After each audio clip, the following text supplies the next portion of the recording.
Hi, one. I want to talk about Hollywood films, animated or live action, that actually kind of destroys what a another franchise or movie. You see, there's some you have to look at a basis of your movie or series and actually be kind of faithful to the source material. Don't go halfway through the movie to that's faithful to the book and then take a right turn to a new direction. Because to me, you have to take liberties on the source material instead of saying that in this one character dies in the book or in the movie, then you try, or TV series, then you bring it, and then your take on it that same character lives. You see, because it's kind of a head scratcher. Because if, for example, if you do a Stephen King movie, but I mean book for a movie, you have to be faithful to the material, and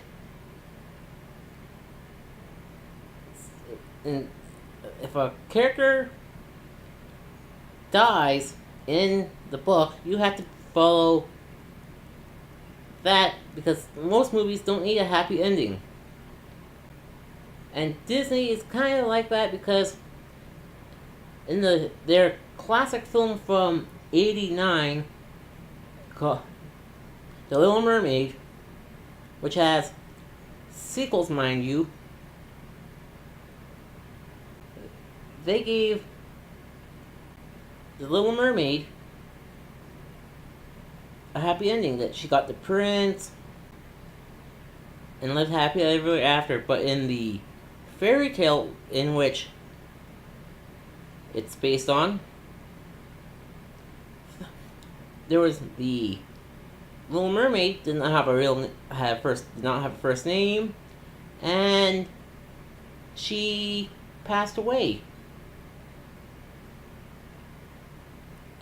And then Pinocchio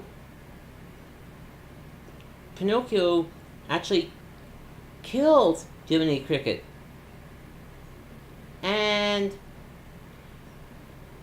Disney was doing family-friendly entertainment. Nixon just meant family-friendly for the kids, and it's kind of like that. And hell, I'm a Transformers fan. And what Michael Bay did for the past 5 movies was an insult. Making the Transformers the supporting characters in a franchise based on Generation 1 characters, which the human characters were supporting characters in the franchise, but not the main characters.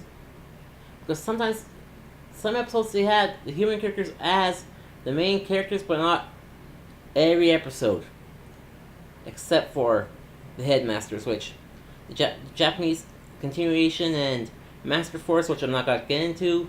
But the Master Force franchise gets some leeway, because why not get the humans become the Transformers when the Autobots and Decepticons leave Earth, which I think is a pretty good concept. And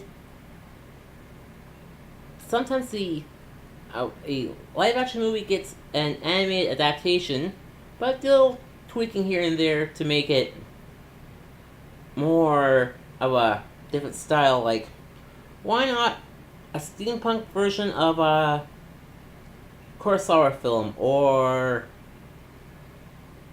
maybe a western based on a different Kurosawa work, because that's what you should do. Do a western adaptation loosely based on a franchise, that will to cater to a certain person, which I think is pretty nice. look at the Magnificent Seven. It's actually based on Akira Kurosawa's Seven Samurai, which I've seen the animated series based on that work, but it's actually a steampunk universe, mind you, and it's a nice way to get the anime. So people who saw that series can actually say, you know what? It says based on Akira Kurosawa's Seven Samurai. It's like, you know what? I'm gonna find that movie and watch it to see the differences between the anime series and the live action movie. That last I don't know what cut you'll get, either the Japanese original or the American style. And heck, there's an Astro Boy. Over the years, they actually, the Japanese version is good, but over the years, the American / Canadian style, they changed some characters' names around, and it's kind of like that. You see, and also for some Stephen King books that got turned into movies, they actually, or got turned into movies or miniseries, they actually tweak it just a little bit here and there. Like, in the Stand, this one character was with this character, but in the book, it's in with that same character as another character. It's like, and also in Cujo, in the book, the boy dies, but in the movie, the boy lives, which is kind of a head scratcher, mind you. Plus, if you want to do a adaptation of a book that's made by, I don't know, John Grisham or another good actor, a good writer, use it as a basis, and actually, instead of making it in the modern world, like modern day New York City, why not tweak it a little bit and make it 1920s steampunk or 3080 cyberpunk, for example. Just actually use that book as a basis and actually tweak it as a different world. Like I said, 1920 steampunk, 3080 cyberpunk, like that. So you can actually get the fans of that writer to come see that film, see how they take that movie idea, and also get that niche market to come to that film.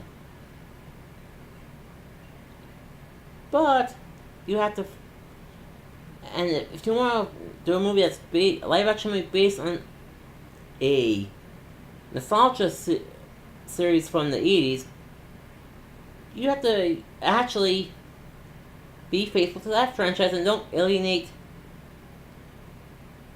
the fan base and the creators of said franchise.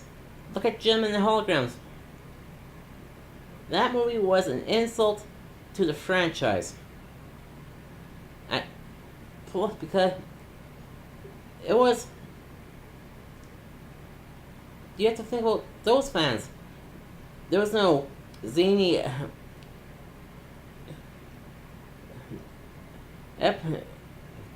storyline to it like the 1980s cartoon. It was just teen angst. And to me, I have to look at the basis of the first few episodes of a certain franchise that was from my childhood, and actually bring that idea to the big screen. And this is Malibu Sean Bateman signing off.